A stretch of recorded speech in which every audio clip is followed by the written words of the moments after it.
Okay, so let's go over what the pay actually is. So when you're hired, they will offer you a base pay.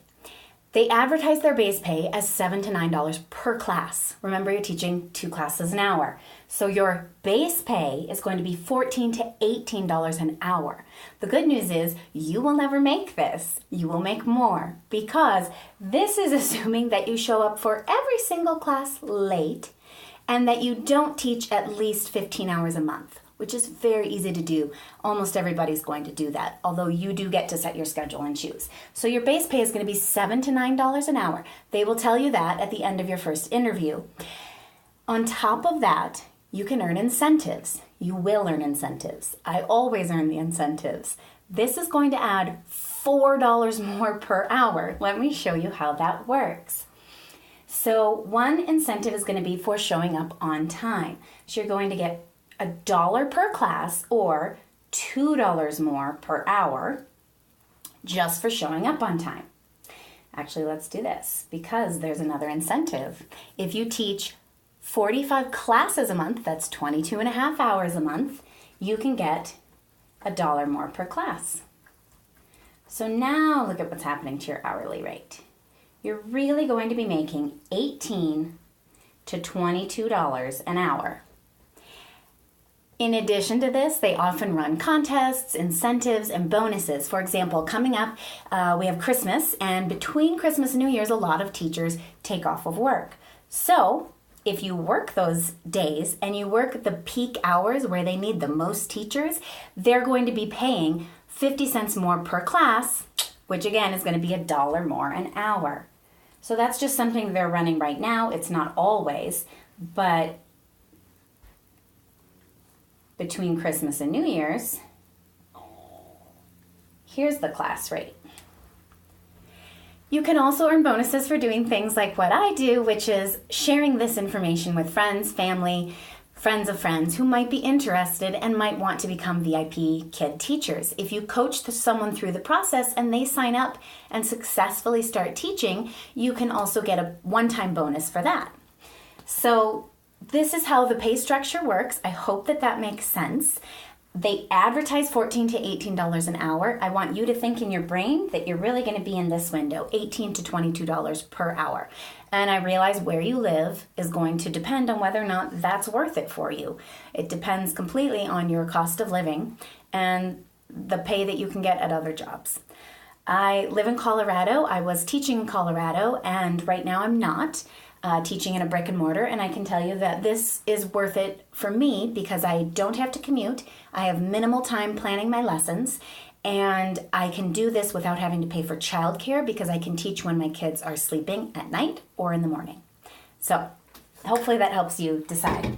All right, so the other thing I wanted to say about pay is you are an independent contractor. So they will have you fill out a 1099, and then at the end of the year, or quarterly, depending on how much bank you're making, at the end of the year, you're going to need to pay taxes on that. So remember to save about 25 to 30% of what they deposit into your account so that you can pay your taxes.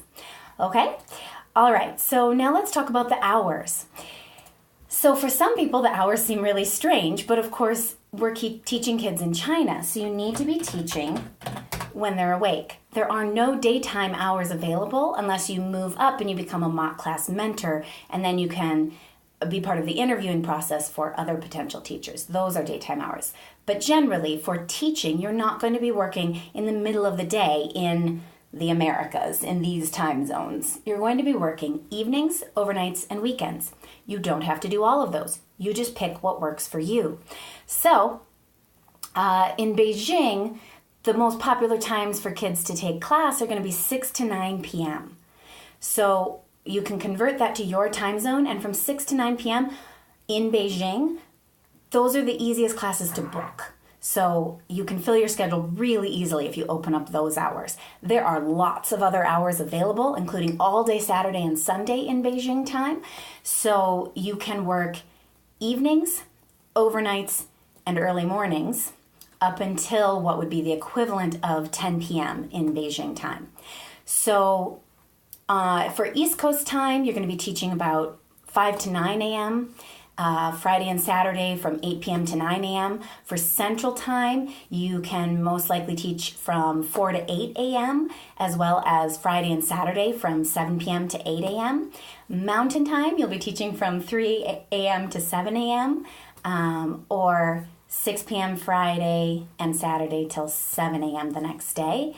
West Coast Time, that'll be 2 a.m. to 6 a.m. during the week, and Friday and Saturday from 6 p.m. till 7 a.m. But I also have heard that a lot of teachers open up other times in their later evenings and they fill up no problem. So there are a lot of times available, just not that middle chunk of the day. Okay? And then all of the times that I listed will be an hour later during the summer when we are on daylight savings. China doesn't do this nonsense, so that changes your hours by an hour. So depending on where you live, that's going to affect how many hours you can choose to work. In the summer, their kids are also on summer break for a couple of months, so sometimes that can be easier to fill odd hours in, and different holidays affect your schedule differently. So sometimes I notice an increase in bookings. Sometimes there are a few slots that are a little harder to fill. I know coming up after our New Year will be the Chinese New Year in February, and some teachers have reported that that can be a really slow month for them, especially if you're just getting started, whereas other teachers report having more because I don't know why. That's a good question. Oh, because the kids are probably off school, so maybe some of the kids take extra classes. Anyway, so that tells you a lot about the pay and the hours.